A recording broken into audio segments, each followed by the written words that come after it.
আজই ডাউনলোড করুন আর এনজয় করুন আপনার পছন্দের শো। ঈশান সাহেব অনুশ্রীকে ভালোবাসেন, সেই জন্যই আমরা আমাদের সবকিছু ছেড়ে দিয়ে এখানে এসেছি। এরা যা, আমি তো তোমার কাছে ঋণী হয়ে গেলাম। ঋণ যে আমি কি করে শোধ করবো আমি তো। না কর্তা, আপনার মেয়েকে আমি না, আমার ভাই বাঁচিয়েছে। এমনকি আমাকেও আমার ভাই বাঁচিয়েছে। সে কি? প্রথম দিন তুমি ঠিকই বলেছিলে, এই হ্যাবলা নামটা তোমার সঙ্গে যায় না। হ্যাঁ, আমি জানি তো কর্তা, আমি তো ঈশান।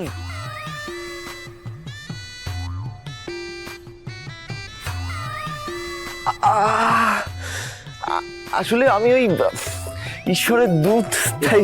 মাথায় কি হয়েছে তোমার? ওই একটু চোট পেয়েছি আর কি। আমি ঠিক আছি, কোনো অসুবিধা নেই। দেখো আবার হ্যাবলা হয়ে যেও না। এ রাজা, যাও ওকে স্বাস্থ্য কেন্দ্রে নিয়ে যাও, এক্ষুনি চিকিৎসা দরকার। যাও যাও, তাড়াতাড়ি যাও। হ্যাঁ কর্তা। এই অনুশ্রী, হ্যাঁ বাবা। অর্কদের বাড়ি থেকে ফোন করেছিল, বুঝলি? তোকে তো ওদের খুব পছন্দ হয়েছে। অর্কর ঠাকুমা অসুস্থ তো, ওরা খুব তাড়াতাড়ি বিয়েটা সেরে ফেলতে চায়। কি বুঝি তো?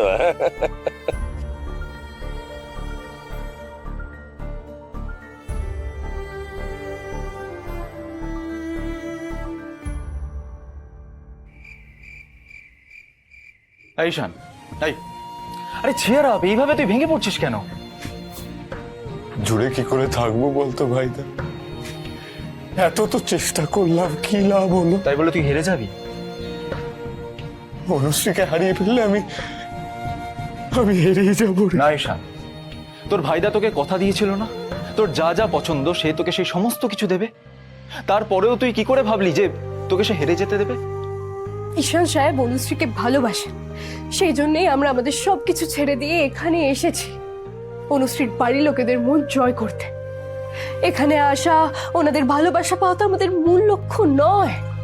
আমাদের মূল লক্ষ্য হলো অভিমন্যু বাবুকে বোঝানো যে ঈশান সাহেব অনুশ্রীকে ঠিক কতটা ভালোবাসেন। বুঝিয়ে কোনো লাভ হবে না কুসুম। কেন?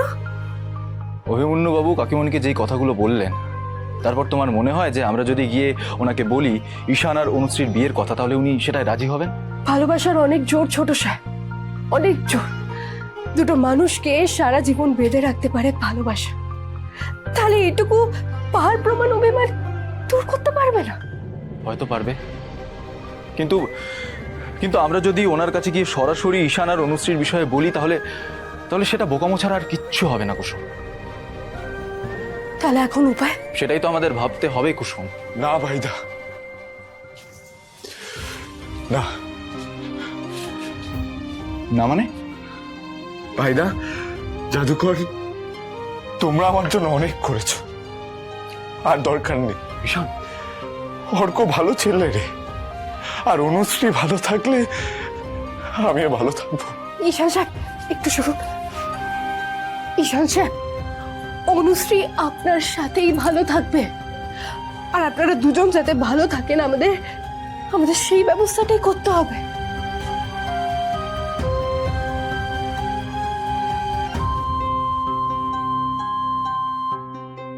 তুমি তো সব দেখতে পাও ঠাকুর, তুমি কিছু একটা ব্যবস্থা করে দাও না, যাতে অভিমন্যু বাবু বুঝতে পারে যে ঈশান সাহেব অনুশ্রীকে কতটা ভালোবাসেন। কিছু একটা ব্যবস্থা করে দাও।